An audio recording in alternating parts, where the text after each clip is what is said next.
Olá, estamos aqui na TV Infolar, nosso projeto Conhecendo Seus Direitos, e vamos falar um pouquinho sobre a erradicação do trabalho infantil. Temos aqui as aprendizes e temos aqui as colegas do curso de formação para o mundo do trabalho. Para falar do trabalho infantil, é importante nós falarmos um pouquinho sobre a Revolução Industrial, né? E sobre tudo o que aconteceu com crianças na Revolução Industrial. Para isso, eu gostaria que uma das colegas começasse a comentar sobre a Revolução Industrial. Então, a Revolução Industrial começou no século XVIII. E antes da Revolução Industrial começar, as crianças já trabalhavam, mas no campo. Depois, com a chegada das máquinas na cidade, elas começaram a trabalhar nas empresas aí, de modo de carga horária bem estendida, tornando o trabalho infantil escravo, né? E trabalhavam às vezes das 5 da manhã até as 7 da noite. Tinham bastante trabalho braçal, que exigia muito esforço das crianças e às vezes até não recebiam uma remuneração de tamanho igual ao tamanho que eles trabalhavam. Não tinha uma quantidade certa de remuneração, eles recebiam bem pouco para fazer bastante. Muito bem. Esse trabalho infantil proibido, trabalho escravo, ele era permitido pela família? Sim. Como que era? Como que a família enviava essas crianças?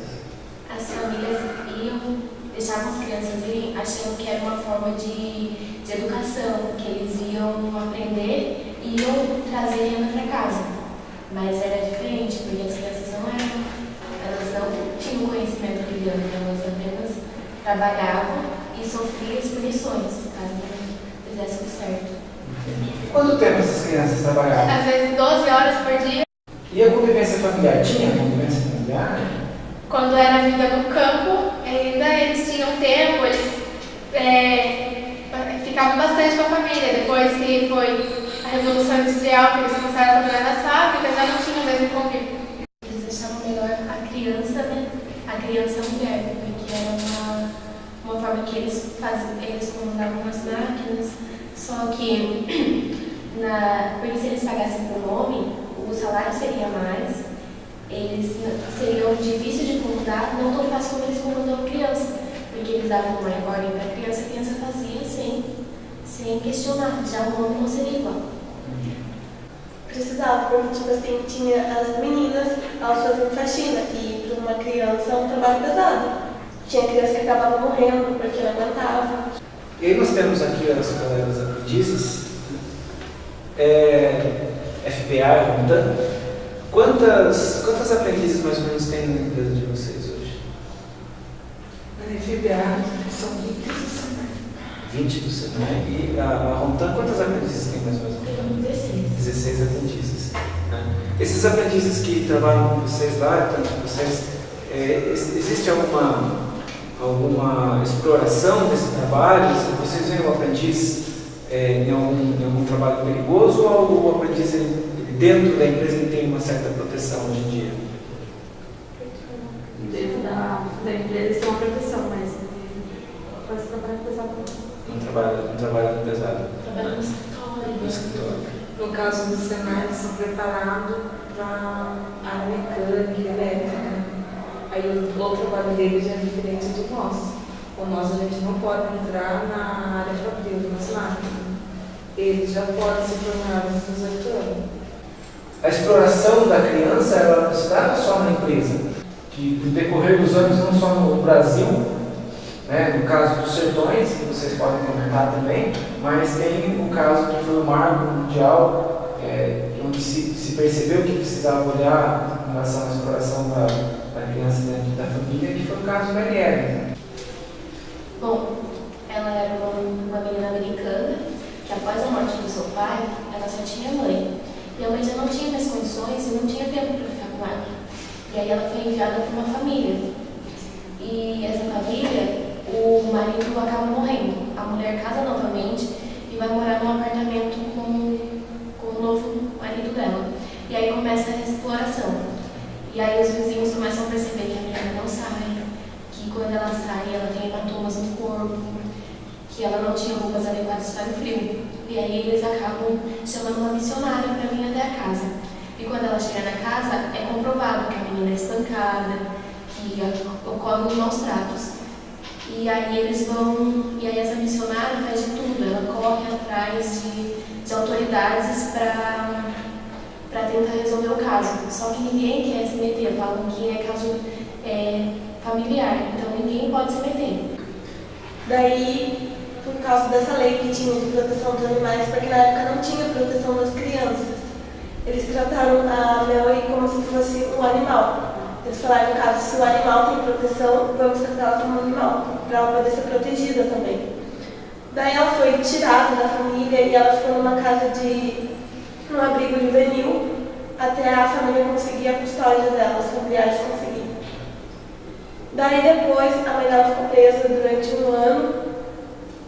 Daí depois ela cresceu, teve 2 filhas e conseguiu se tratar de tudo isso que tinha acontecido. Teve 2 filhas e acabou adotando uma menina também. E ela morreu aos 92 anos, né? Dentro desses maltratos que ela sofria, ela também era obrigada a realizar serviços domésticos?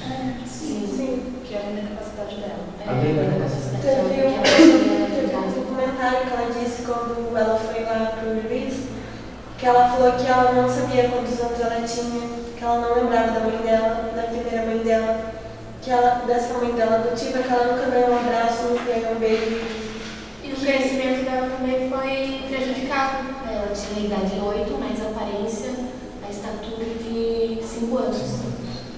Quando ela foi retirada da família, ela já tinha 10. Ela tem a história de mulher que tem uma cicatriz. Sim, no rosto. Ela foi atingida pela mãe com uma tesoura. Que ela tem a cicatriz aqui. Depois, teve um caso que vocês estudaram com o português, com o professor de português, laboratório de português, de um caso no Brasil também, de um livro que vocês leram. Como que é esse caso? A Guerra de Canudos. Fala sobre a Guerra de Canudos, que na época também tinha trabalho infantil, que os coronéis obrigavam todo mundo a trabalhar, inclusive as crianças. Que a partir, ele falava assim, se a criança tinha 5 anos, dependendo da idade, ela já podia trabalhar.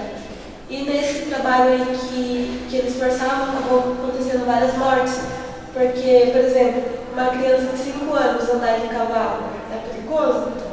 Eles acabavam morrendo. Várias crianças acabaram morrendo por causa disso. Bom, então a gente percebe que a exploração infantil, o trabalho infantil não era só na empresa, na indústria, que hoje a gente vê que o trabalho infantil na indústria já está, graças à lei da aprendizagem, já está bem protegido e tem uma série de outras leis que protegem o aprendiz, o adolescente, dentro da empresa. Mas dentro da família também tinha. Então a exploração do trabalho também. Mas em 1959 nós tivemos um documento muito importante sobre direito da criança e do adolescente, especialmente sobre as proteções. Você podia me falar um pouquinho sobre isso? Dia 20 de novembro de 1959 surgiu a Declaração dos Direitos da Criança, que tinha como base, no fundamento assim, a liberdade, a criança brincar e poder estudar. Aí isso é baseado em 10 princípios.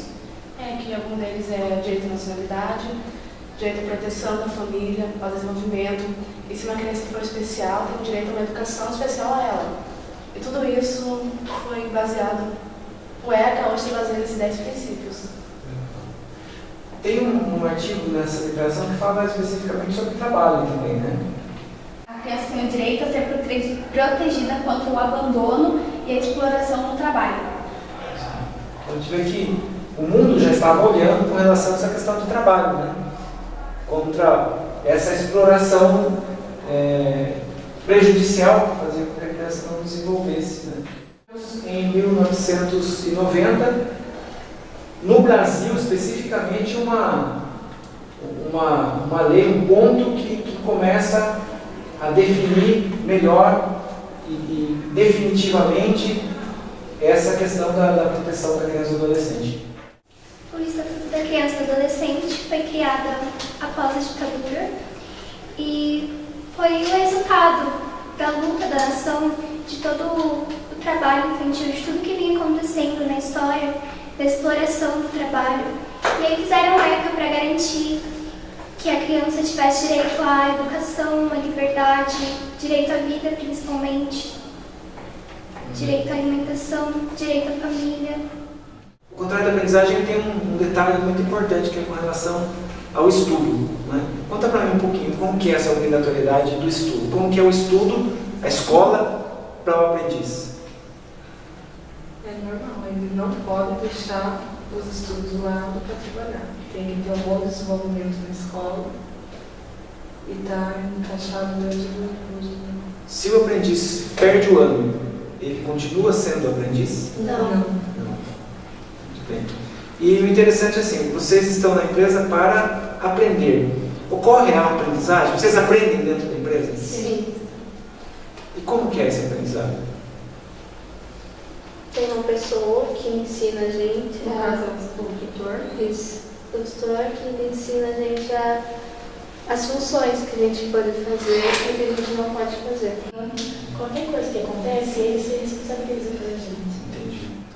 Quando tem essa proteção para que o aprendiz esteja estudando, é o direito à educação do ECA.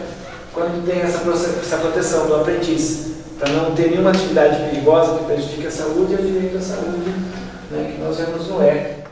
No ano de 2000, na Lei 10.097 de 2000, uma lei que veio definir como que deve ser tratado o aprendiz. O contrato de aprendizagem não pode ser estipulado, né, por mais de 2 anos, ou seja, não deve passar do prazo determinado para não atrapalhar o desenvolvimento do aprendiz. A carga horária de 8 horas para aqueles que já concluíram o ensino médio.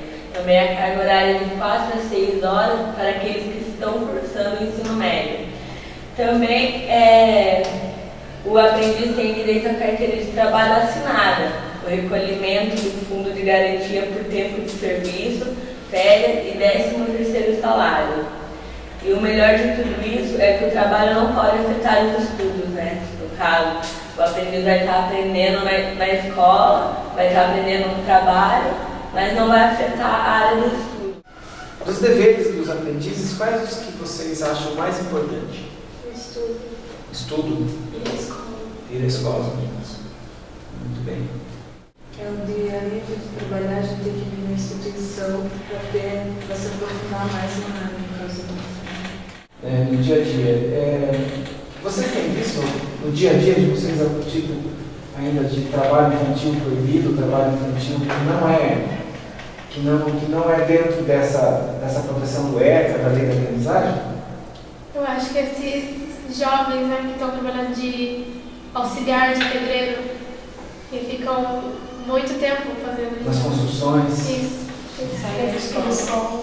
Também aqueles jovens que deixam o estudo de lado para poder trabalhar, para ajudar a família. Deixa o estudo para trabalhar. Fora isso, você mata. Temos casos também que tem algumas meninas que trabalham de ir para casa.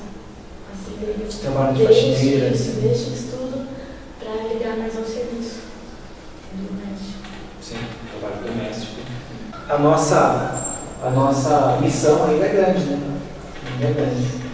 Bom seria se tivéssemos muitos aprendizes e poucos trabalhando dessa forma, né? O que é para elas ser aprendiz? Eu acho que é uma oportunidade com poucos, porque muitas meninas com 16, 15 anos não têm a mesma oportunidade que a gente tem de estar trabalhando, ter todos os direitos. O aprendizado é um pouco tipo a gente criar uma responsabilidade. A partir do momento que a gente se torna aprendiz, a gente se torna uma pessoa mais responsável.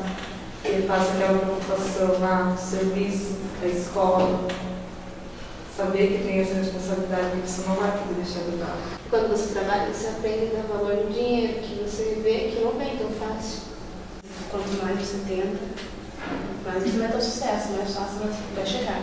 E realmente não é fácil você acordar de manhã, ter uma rotina puxada, mas é aprendizado. Eu vou usar no futuro, eu vou ter uma chance maior.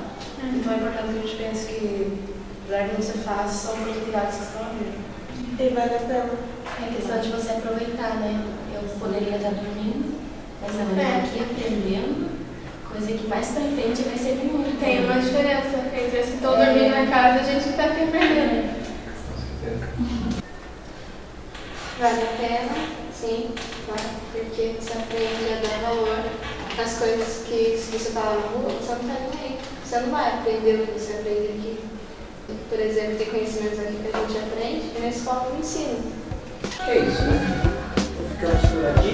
Muito